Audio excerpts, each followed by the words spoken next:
Alors aujourd'hui, on va faire une vidéo très technique sur un sujet difficile à comprendre, qui est la saturation.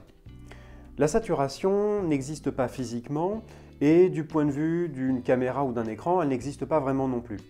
Donc on va tenter de donner une définition à la saturation, on va regarder comment fonctionnent les outils qui la modifient et on va regarder dans quelle situation on peut utiliser ces outils. Voici un très gros plan en macro de mon écran d'ordinateur sur lequel j'ai affiché une image blanche. Ce que l'on remarque, c'est qu'elle est constituée de toutes petites diodes rouge, verte et bleu. Il n'existe donc pas d'autres couleurs pour nos écrans. C'est la taille et la proximité de ces diodes qui fait qu'en fonction de leurs intensités respectives, nous pouvons voir toutes les couleurs qu'un écran est capable de reproduire.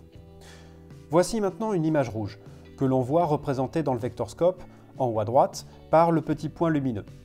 Si je change de teinte en basculant vers le bleu, les diodes rouges s'éteignent progressivement, tandis que les diodes bleues s'allument. Voici donc de nouveau une image rouge, avec ce coup-ci un vignettage. Donc on voit au centre la partie la plus claire et la plus saturée, et sur les coins, la partie la plus sombre et désaturée. Si j'augmente la saturation, on voit que la forme grandit dans le vectorscope, mais la teinte est préservée. Maintenant, si je vérifie avec l'oscilloscope, on voit que lorsque j'augmente ou diminue la saturation, la luminance est préservée. Donc la première conclusion toute simple que l'on peut tirer ici, c'est que modifier la saturation préserve la teinte et la luminance. Maintenant, si j'affiche ma parade, c'est-à-dire mes canaux rouge, vert et bleu séparés, si je décide de baisser la saturation, on voit que le canal rouge diminue tandis que les canaux vert et bleu augmentent. Et ça, c'est lié au fait que, en préservant la teinte et la luminance, la saturation fait intervenir systématiquement les trois canaux rouge, vert et bleu. Donc, une conclusion que l'on peut tirer ici, c'est que la saturation est en fait une affaire de contraste. C'est la différence entre la composante majoritaire du signal RVB, ici le rouge, et sa complémentaire, la complémentaire du rouge étant le cyan, ou autrement dit, le vert et le bleu. Maintenant, intéressons-nous à la fonction de la saturation, à sa logique mathématique. Ici, j'ai affiché une échelle de grille dans laquelle j'ai supprimé les canaux vert et bleu. Si je vais dans Waveform, je vais afficher seulement le canal rouge et nous allons regarder ce qu'il se passe lorsque je modifie la saturation. Et on voit ici que la droite reste rectiligne, c'est-à-dire que la fonction de la saturation est une fonction multiplicatrice, c'est-à-dire une fonction qui est similaire au gain. Regardons maintenant le Color Boost. Lorsque j'augmente le Color Boost, on voit que maintenant la droite forme une courbe, et particulièrement dans les parties les moins saturées. Le Color Boost agit d'abord dans les parties les moins saturées de l'image, avant d'agir sur les parties les plus saturées. Voici ce qui se passe lorsque je baisse le Color Boost. La saturation globale diminue, mais particulièrement dans les parties les moins saturées. Alors il existe d'autres manières de modifier la saturation. Ici, dans les courbes, dans l'outil SAT vs SAT, on voit que je peux choisir différents niveaux de saturation, et décider de les diminuer ou de les augmenter. Donc si je prends le point à droite et que je décide de le tirer vers le bas ou vers le haut, on voit que la droite n'est plus rectiligne, elle forme une courbe, et de même si je prends le point à gauche, on voit qu'elle forme elle aussi une courbe. Donc on peut aussi tirer une autre conclusion qui est que les outils dédiés à la saturation ne fonctionnent pas comme les outils dédiés au contraste.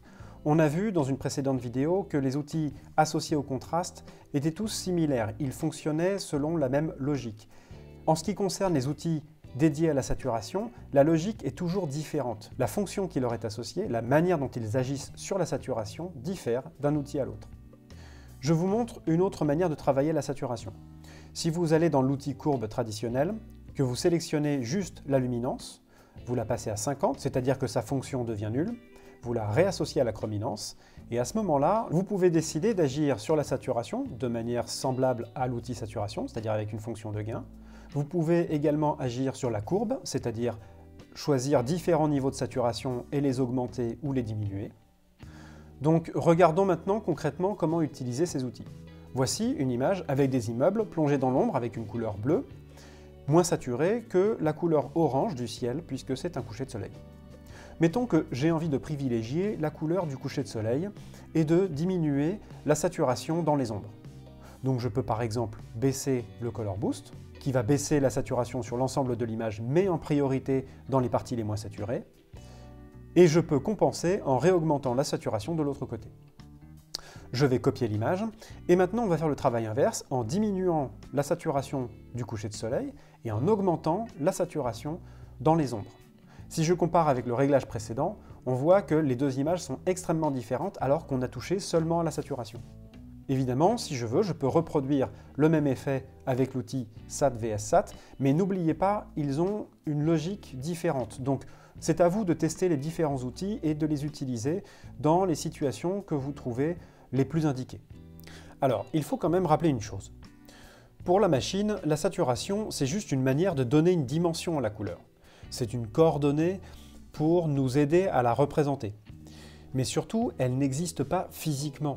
On pourrait définir la saturation comme l'intensité chromatique d'une couleur. Mais paradoxalement, dans le monde réel, un objet coloré est un objet qui absorbe de la lumière. Par conséquent, plus un objet est coloré, plus il est sombre. C'est ce qui fait que si vous sentez que votre image manque de couleur et que vous augmentez fortement la saturation, vous vous retrouvez avec des couleurs criardes, des couleurs presque fluo. C'est pour ça que bien souvent, plutôt que de monter la saturation, il est préférable de densifier l'image, d'assombrir les couleurs. Voici l'image d'une pomme. L'image a un bon niveau de saturation, mais on pourrait penser que la pomme n'est pas assez rouge. Si on regarde dans le vectorscope, la teinte est bel et bien rouge, mais la couleur est assez pâle. On pourrait presque penser que la pomme est plutôt rose. Donc ici, je pourrais aller dans Hue versus SAT, donc c'est-à-dire prendre la teinte ici, la teinte rouge, et décider d'augmenter sa saturation. On va également y inclure le jaune. Maintenant, je vais reproduire la même chose, mais en allant dans Hue versus Lume, c'est-à-dire que je vais prendre la même teinte, mais plutôt que d'augmenter la saturation, je vais densifier l'image, je vais assombrir la pomme. Ici, on voit que le résultat est tout de suite plus réaliste, il est plus photographique. Si je compare avec le réglage d'avant, on voit que l'image est trop saturée pour être naturelle. Le résultat fonctionne mieux en ayant assombri les couleurs. Voilà, je préfère m'arrêter là pour aujourd'hui. Il y aurait encore beaucoup de choses à dire sur le sujet. Si vous avez trouvé que la vidéo était trop technique, ou si au contraire vous aimeriez que j'aille plus loin sur ce type de sujet, dites-le moi en commentaire. En attendant, n'hésitez pas à liker, n'hésitez pas à partager, et je vous dis à la prochaine.